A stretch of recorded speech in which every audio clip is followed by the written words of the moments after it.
Buat kalian yang malas sholat atau malah nggak pernah sholat, sini kumpul dengerin video ini sampai habis. Aku nggak bakal nyeramahin kalian dari segi agama karena dulu aku juga nggak pernah sholat. Ini aku mau cerita spiritual journey-ku dari aku yang nggak pernah sholat jadi ketagihan sholat. Niatku di sini biar kalian nggak perlu menempuh perjalanan sepanjang dan sesulit aku supaya ketagihan sholat. Siapa tahu kalian cuma denger ceritaku aja terus terinspirasi. Jadi dari kecil aku tuh males banget sholat. Dulu aku tuh sholat kalau lagi ada maunya doang kayak UNAS lah. Kalau mau ujian aja aku tuh baru tahajud tapi udah habis tuh beres nggak sholat. Selama ini karena dulu jarang sholat, aku setiap ada masalah tuh lari ya ke temen-temen atau aku nyari pelarian lain, pokoknya nggak sholat aja. Sampai kalau kalian pernah dengar namanya istidraj, itu kalian dikasih nikmat dunia sampai terbuai, terus habis itu kalian dikasih cobaan yang bener-bener kalian sampai nggak bisa ngapa-ngapain lagi. Nah pertengahan 2023 aku tuh dikasih cobaan kayak gitu yang sampai aku bener-bener nggak bisa kemana-mana lagi. Mau cerita ke temen-temen tuh aku malu, mau cerita ke mami nggak mungkin. Dan intinya waktu itu masalah itu aku hadapin sendiri dan aku bener-bener sendirian banget, helpless banget. Betul itu kan puncak cobaanku di 2023. Sebelumnya aku tuh udah banyak banget pelarian, kayak aku pernah melukat lah, aku pernah aku pernah healing ke sana kemari, udah psikolog segala macam. Panjang 2023 tuh aku pernah juga saking stresnya nggak bisa tidur kalau nggak pakai obat tidur. Terus aku pernah sampai tuh haidnya sebulan penuh saking stresnya. Nah udahlah suatu hari karena aku udah mentok sama masalahku, itu ibarat malaikat aja kayaknya ngeliatin aku udah kayak mau lari lagi kemana anak ini. Akhirnya aku pengen umroh, udah kan. Bayang nggak lu perasaan gue pas berangkat, bener-bener kayak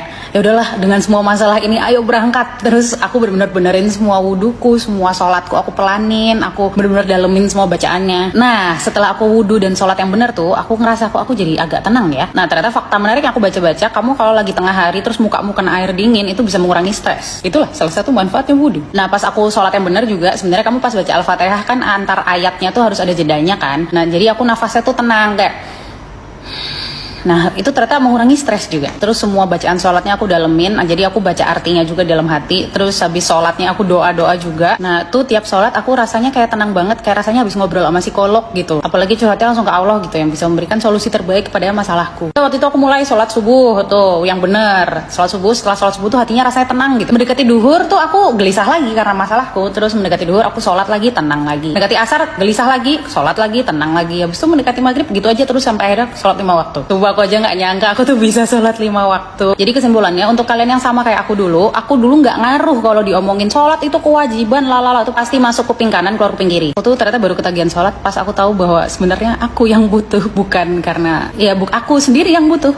Gue stres kayak gini nyari pelarian kesana kesini. Ternyata sebenarnya tuh kita sehari udah dapat 5 kali jatah curhat gitu, tapi selama ini nggak pernah aku ambil jatahnya. Ngeyel aja nyelesain masalah-masalah hidup sendiri, akhirnya kalang kabut sendiri. Ya itu sih sebenarnya masalahku nggak langsung selesai, cuman at least kayak diarahkan gitu. Jalannya ini loh iya. Terus aku menjalaninya juga lebih tenang karena kan udah minta backingan tolong sama yang maha kuasa gitu. Terus dulu juga aku sering merasa sendirian, habis itu setelah sholat oh iya aku tuh nggak sendirian ternyata. Ini penting juga kalau kalian mau mulai sholat terus kalian masih bingung, aduh dosaku masih banyak banget, nanti sholat diterima nggak ya? Udah sholat dulu aja, nggak usah nungguin nggak punya dosa dulu baru nggak sholat. Soalnya kalau manusia nungguin nggak punya dosa dulu baru sholat atau doa ya neraka penuh. Begitu guys, semoga membantu. Aku nggak ngejudge kalian kok, karena dulu aku juga pernah di tempat kalian. Semoga kalian menemukan jalannya dan semoga nggak perlu berkelok-kelok seperti aku karena sudah mendengarkan ceritaku ya.